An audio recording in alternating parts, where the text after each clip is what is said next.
Okay, welcome to It's Good Enough to Eat. I had a couple of questions from friends about getting into baking, and they asked if I could do something simple. So their suggestion was some pumpkin muffins, so that's what I'm going to do today. I've had good success in the past doing pumpkin molasses muffins, so I'm going to whip up some right now. First thing, uh, get your mise en place is a fancy term that a lot of chefs will use, but it just means everything in place. So get out all your ingredients ahead of time, have them all spread out on the counter before me. It's a really good way to make sure that you just didn't forget anything, that you don't need to run to the store, so you're not trying to say, oh crap, I was out of eggs in the middle of baking something, which is always going to screw you up. Uh, First thing, in most recipes is to preheat the oven, and depending on what you're doing, I might wait a while, but this thing is quick enough to put together that I am going to do it first. So right now I'm going to preheat the oven.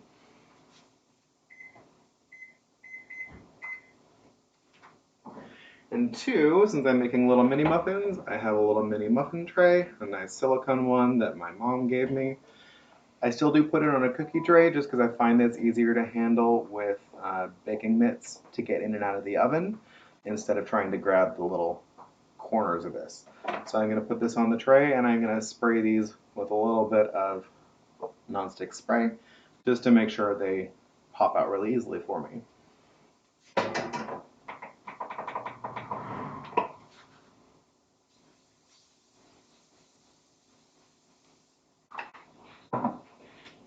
It is a new pan or a new muffin tray, so first time using it, if it doesn't go completely perfectly, pan's fault, not mine. So I've got my bowl with some butter in it that's been coming up to room temperature because you're going to whip it up and you want it nice and easy to work with instead of having your mixer or you can beat it by hand if you want, but everything is much easier if it's up to room temperature. And butter and eggs for a recipe, always get them out in the morning. They work better if they are room temperature. So first I've got my butter and I've got my pre-measured brown sugar that I'm just going to throw in there and give it a mix. Do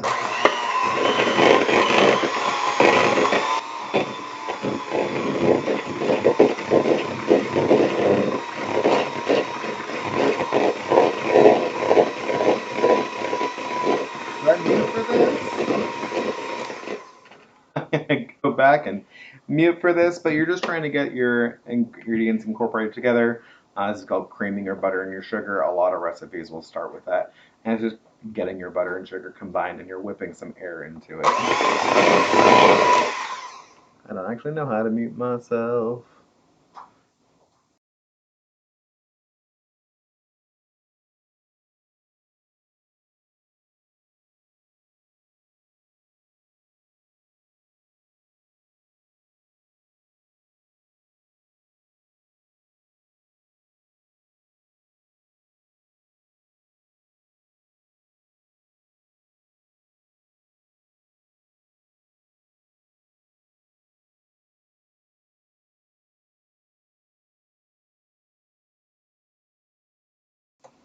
Helps if I mute again. But yeah, just a nice creamy mixture to which I'm going to start adding my other stuff. But I forgot the most important thing, beverage for the chef.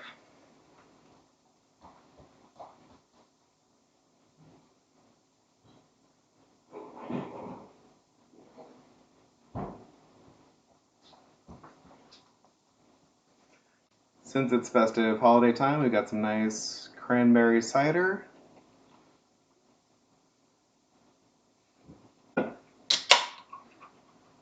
Getting me all ready for Thanksgiving. Which reminds me, I don't have any cranberry to make cranberry sauce. Oh well. Guess the gravy's just going to work extra hard tomorrow. So, now I've got my egg, which I'm going to crack on a flat surface. Don't crack it on the rim of your bowl, because that just helps you keep your egg shards out of your bowl. So flat surface, crack.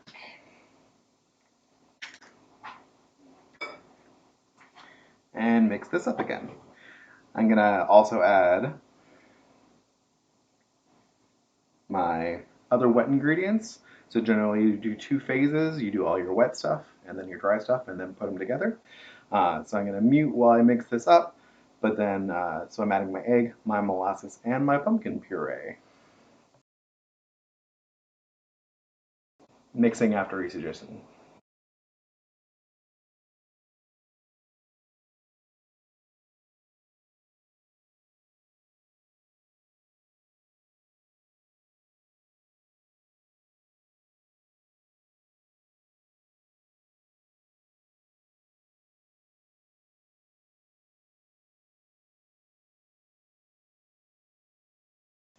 Now this is less important when you're doing it by hand because you can really get around every corner of the bowl.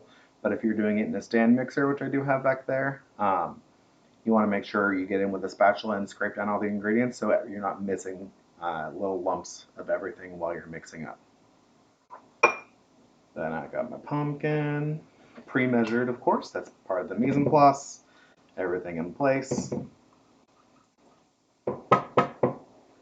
Other important thing I forgot to mention was check your oven to make sure that your partner isn't proofing bread in there because you can really mess that up and mess up a whole day of work on their part. So always check your oven before you start the preheating.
So don't worry if your mixture is kind of a lumpy mess at this point. Uh, it doesn't completely integrate with itself right now. That's all gonna come together once you start putting the dry stuff in it. So if it looks a little lumpy and broken right now, just don't worry about it. It'll turn out all right. I'm also gonna switch to my hand mixing now because once you start getting the dry ingredients in it, if you over mix, that's when things can become tough. You can not get a good inflation. Everything gets really dense. So unless you're looking for that to get something really dense and fudgy, like a brownie maybe, you really want to avoid over mixing.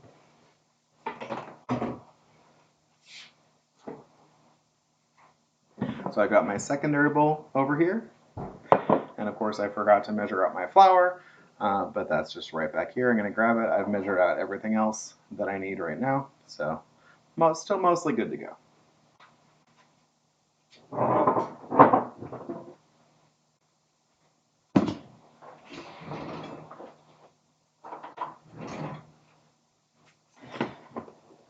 A lot of recipes you're gonna have in metric, and you're gonna want to weigh out your ingredients. Um, but a lot of people might not have a kitchen scale, and this works okay. The important thing for your flour is you're not packing it in. You just want to lightly get your flour into it. So I just scoop up some, lightly level up the top, and there's my cup. I'm also going to grab a sieve so I can strain this in, or sieve it in, make sure I don't have any lumps in my mixture so I don't have to beat extra hard, again, over mixing and getting a tough end product.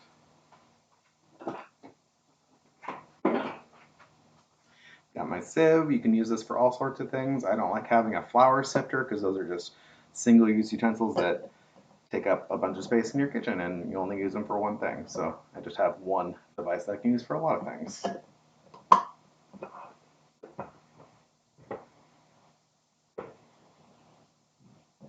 And that's about half a cup.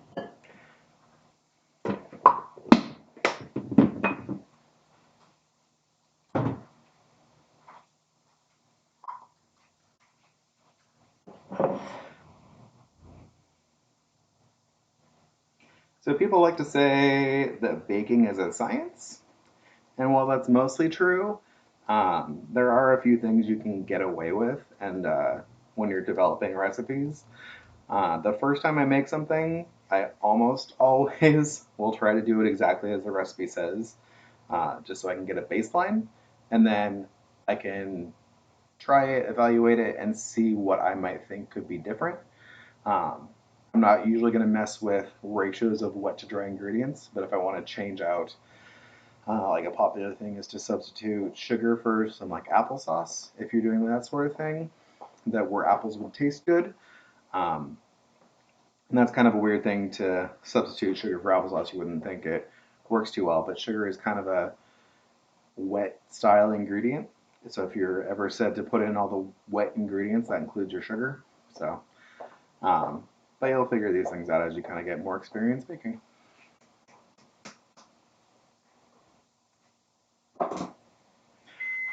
So, oven's all ready. I just got to finish this. Drop it in my thing to put it in. So besides my flour, I've got pre-measured out baking powder, salt, and spices. Now this recipe calls for just pumpkin pie spice because they're pumpkin muffins. I don't buy pumpkin pie spice. I tend not to like the store one. If you like it, that's fine. Use it. Really easy. Um, but I also tend to have all the things that make up pumpkin pie spice in the cabinet anyway, so I kind of just make my own. I've used the one I avoid from pumpkin pie spice is clove. Not a huge fan. Got that from my mom. I'm a little prejudiced against it. I know. Doesn't bother me. Doesn't bother anyone. I just don't use it that much.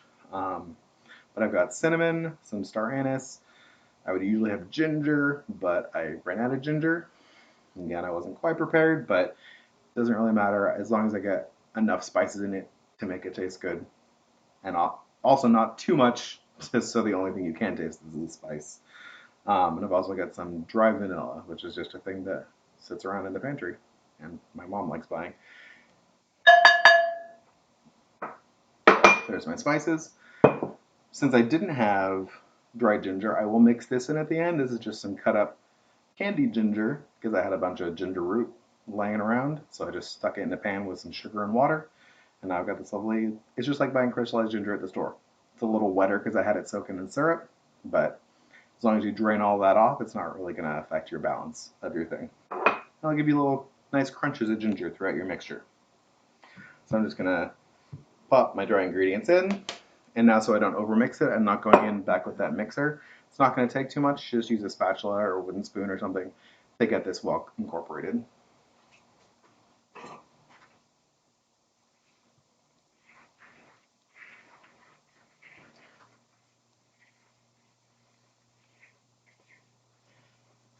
Just going to stir this through until you're not seeing your flour anymore. You got a nice homogeneous mixture.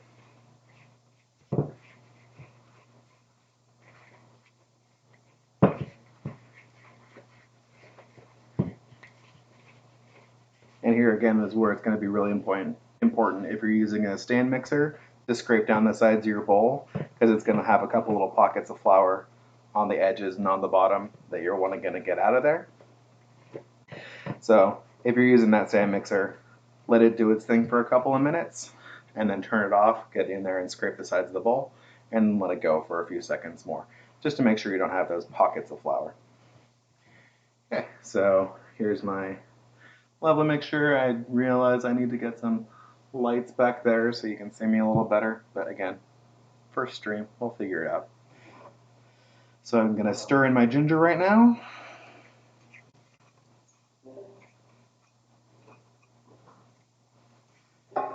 And I've got some pepitas.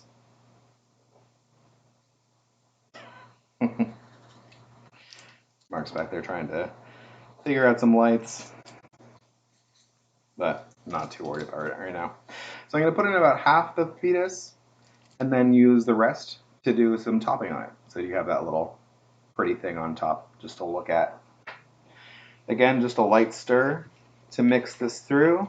You want it fairly evenly incorporated, but you've already done all your mixing. You don't want to overwork your batter. You're making a muffin, not bread, so you don't want to develop that gluten structure because that's what gives bread its really nice structure and chewiness. And we don't want a chewy muffin. We want a nice soft muffin.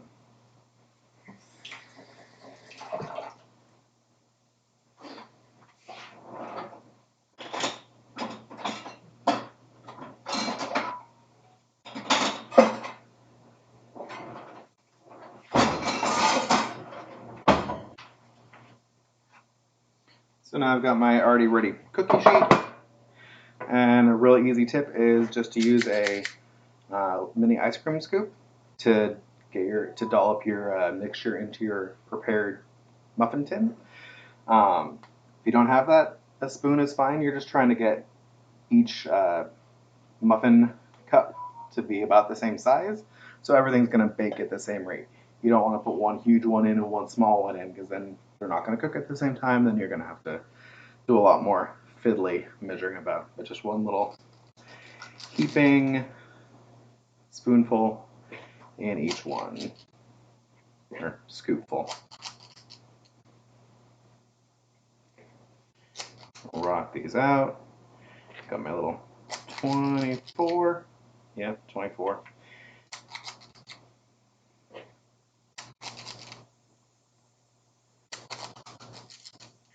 And of course, this recipe said it would make 24, but I think a lot of recipes underestimate how many they're going to get. Because, yeah, I'm halfway through this tin and I'm not halfway through my mixture. And you don't want to start changing how much you're putting in now. So I'll either do a second batch or I'll just go grab another muffin tin, throw that into.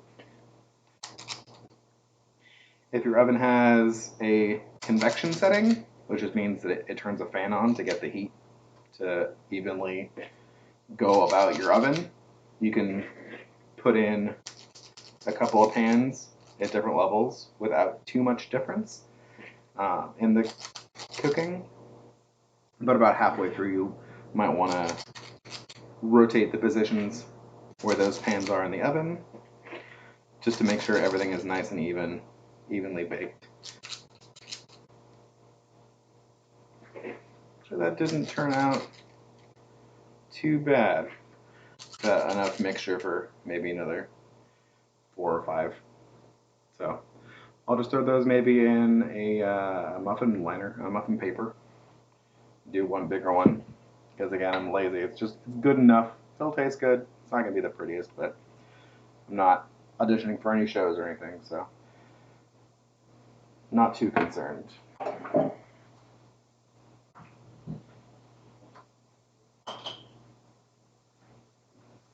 do have some silicone liners, so nice and easy.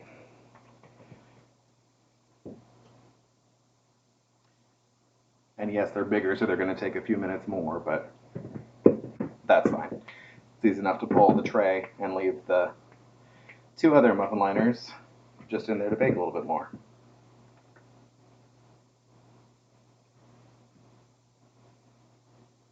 Or 3, let's say.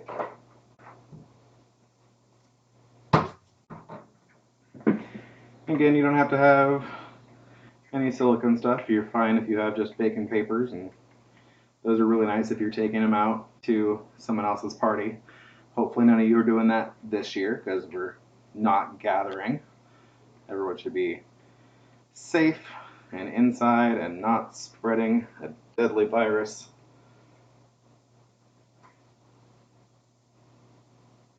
That shouldn't be a hot take for anyone that's watching me, I hope, but who knows? All sorts of folks out there. So, and then just a few pepitas to put on top of each one.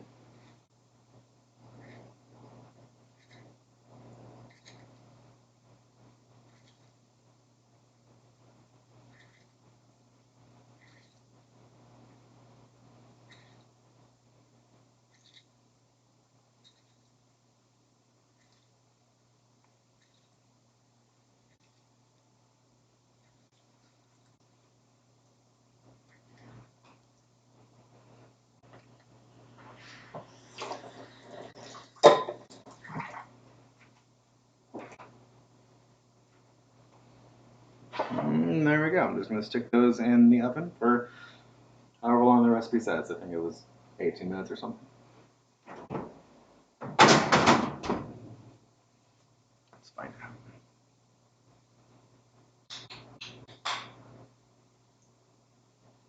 12 to 15 minutes. So I'm going to set the timer, and if you have convection, it's also going to bake a little faster. So I'm going to check them at 12. I always check them at the low end. And then if they need more time, then you just leave them in. If they have been in there too long, there's really nothing you can do at that point. So always err on checking a little early and make sure that you're not over baking to dry things out.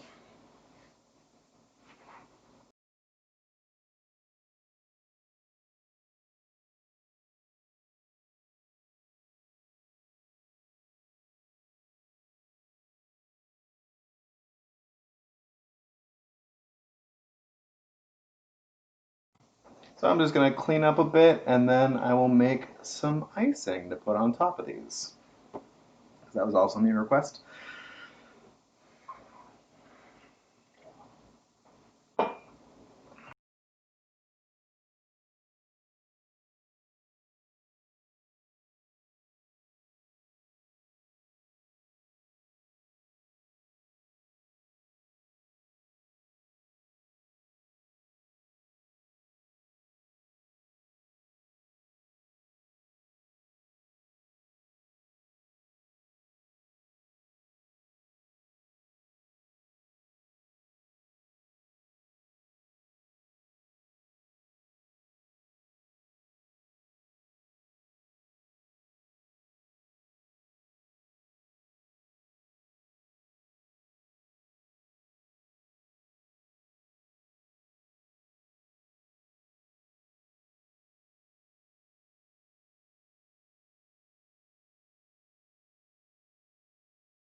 Of course, remember to wash your hands every time you have to itch your nose. No one wants that. So, cream cheese icing. A lot of different ways you can do this. I pretty much just go by feel. General recipe I want to say is a block of cream cheese, 2 sticks of butter, so equal amounts of cream cheese and butter, and then I think a lot of recipes say like 4 cups of powdered sugar, which I find to be way too much. I end up usually using 2 cups, so like half of that. But it really just depends on your taste level. Again, I've let this out for a little bit so it comes at a temp and it's going to be easier to whip up. Also depends on what you're using the icing for.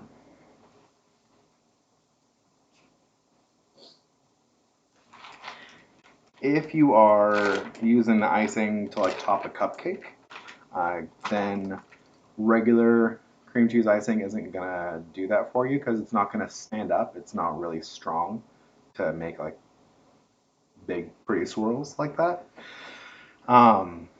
So it's just because it's too loose. So it's great for frosting a cake. It's nice and spreadable, but not so great for like putting on top of a muffin. If you don't care, if you don't want a big old swirl, which often is too much icing for me, so I don't really care.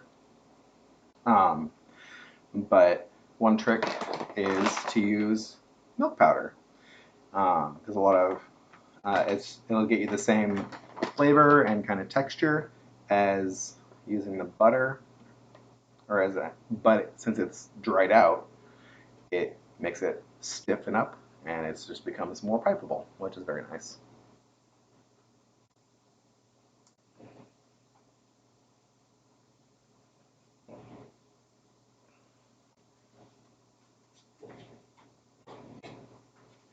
I always go through about 1,000,000 spatulas every time I bake because I will put one in the sink. I'll forget that I still need it. I'll have to go back and get another one. So if you're just smarter than me and don't check your spatulas in the sink before you are done with them, you're not going to have to worry about washing so many.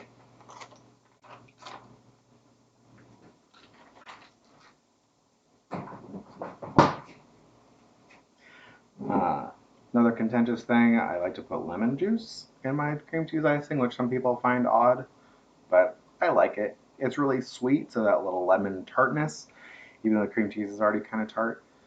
I don't know. I like it, so I do it. Again, any recipe, if you like a different flavor, do a different flavor. If you want to throw orange juice in because you like the orange to go, because orange and pumpkin go together pretty nicely, you could do that instead.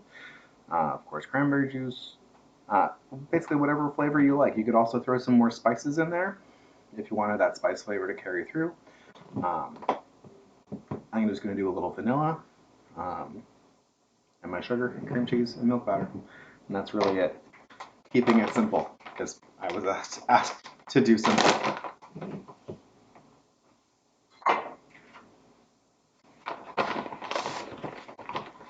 One thing about the milk powder though is it's going to be a little bit grainy at first. Just keep whipping it. And if you have time, make it ahead of time and let it sit in the fridge, and it'll just let all those milk crystals hydrate, and it won't have that grainy texture.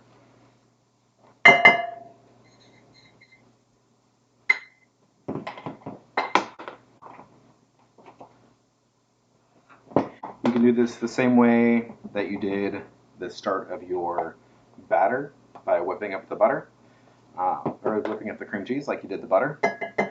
Be careful if you're adding a bunch of sugar at first, because if you just throw everything in and turn the mixer on high, you're just going to have sugar all over the place. So I'm going to start it low and hopefully avoid most of that.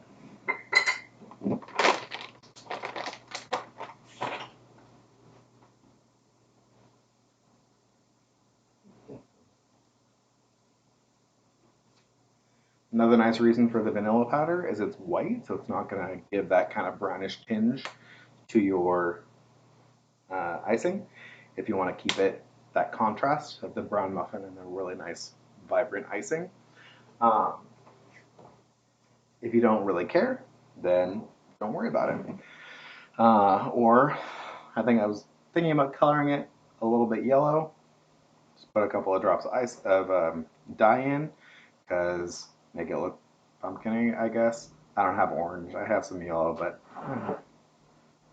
close enough. And at this point, it's just changing the look a little bit. You're not changing your structure or your flavor or anything. I haven't even opened it.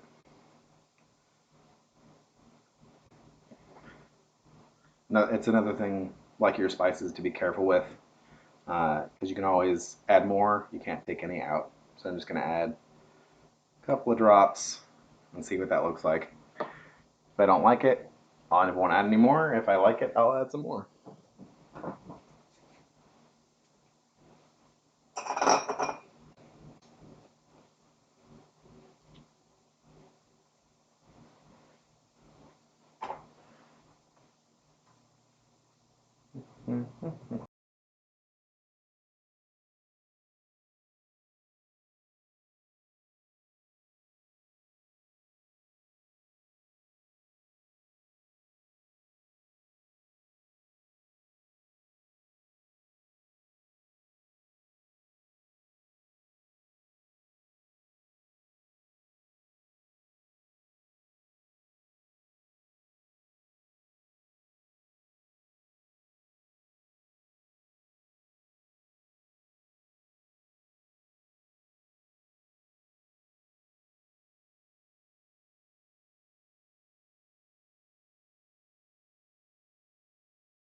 Nice thing about the icing that you couldn't do with the batter because it was raw, it had raw eggs and flour in it, um, is that you can taste it and make sure it tastes good before you put it on. So you can do those adjustments before you're completely committed.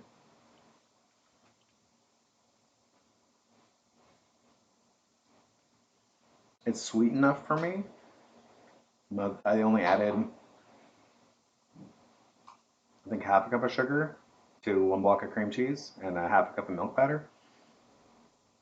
Um, didn't get that vanilla in there. I'm gonna add the vanilla. I'm gonna add a little salt because salt just helps bring out natural flavors. If you're not like going crazy, it doesn't taste salty. It just helps everything else balance up. And I'm gonna throw that vanilla in there also because I forgot to. I showed you all the vanilla and then I left it out. So I'm gonna do that, mix it up again, and we should be good to go.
There we go. That was really quick. Icing is all mixed up. We're just waiting for those to come out of the oven. We can throw some icing on and taste it.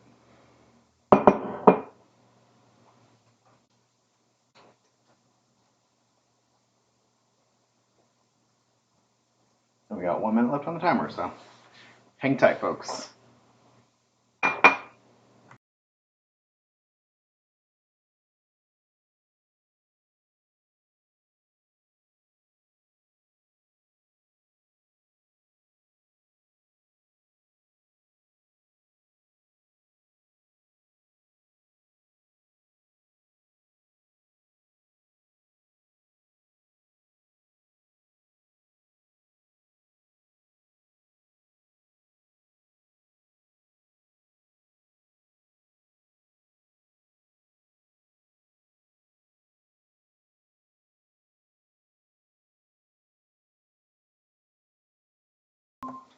The alarm means it may be done. Time to check it.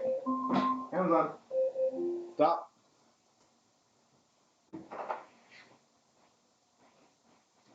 I'm just gonna get out a toothpick, pull one skewer.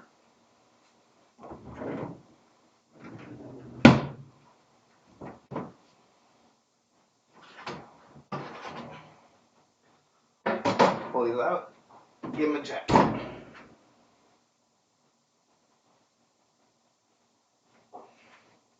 Mostly there, but you can see I got a little bit of goo on there. So I'm gonna put them in for another minute or so and they should be good.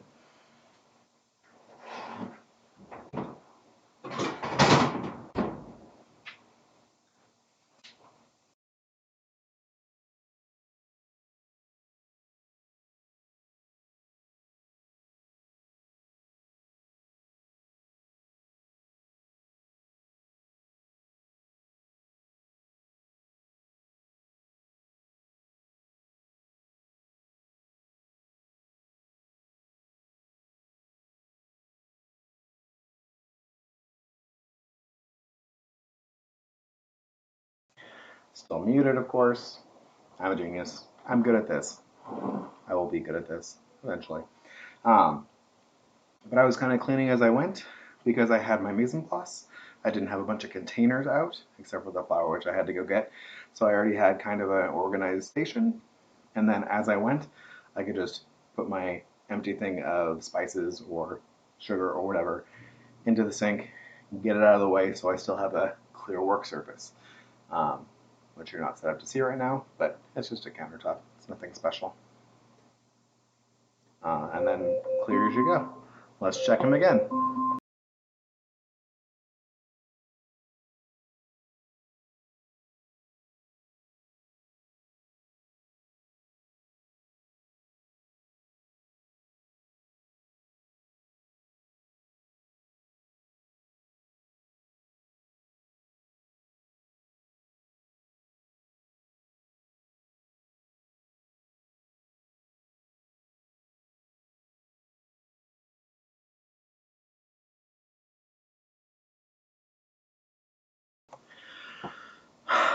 I will get the hang of this. Clean, no goo, so those small ones are good to go. I'm gonna check the big ones to see if they need a couple minutes because they were bigger, that might need more cooking time. And those are still soft, we can see, so I'm gonna put those back in, but small ones are done.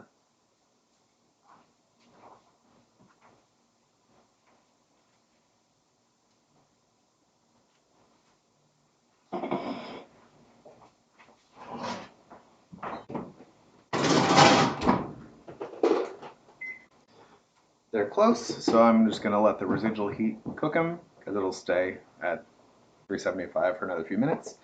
Let those go. Let the oven's turned off. I don't have to worry about it. So just pop one of these out, give them a couple seconds to cool off so I don't burn my fingers.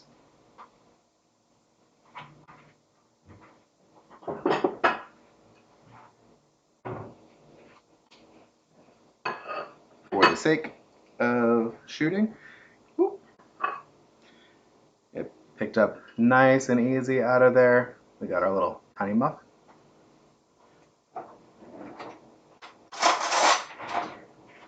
If you want to get fancy, you can get a piping bag or just a Ziploc and put your icing in there and make a swirl on top or something. I'm lazy. I don't like doing it. So unless I'm trying to really give people a show, I'm not going to worry about it. So just gonna take a spoon of batter. There's some, or of the batter. That'd be terrible. Spoon of the frosting, and they're small, so they don't need a whole lot. Put it right on top. Another good serving suggestion is some molasses butter, because you've already have the molasses running through here, so you have that same kind of complementary flavor. People like whipped cream. That's not going to work unless this is cold, because that'll melt right over it, and then you won't have that nice fluffy whipped cream texture on top. But here's just my little muffin with some cream cheese frosting on top. Nice and simple. We're done in half an hour, minus some setup time.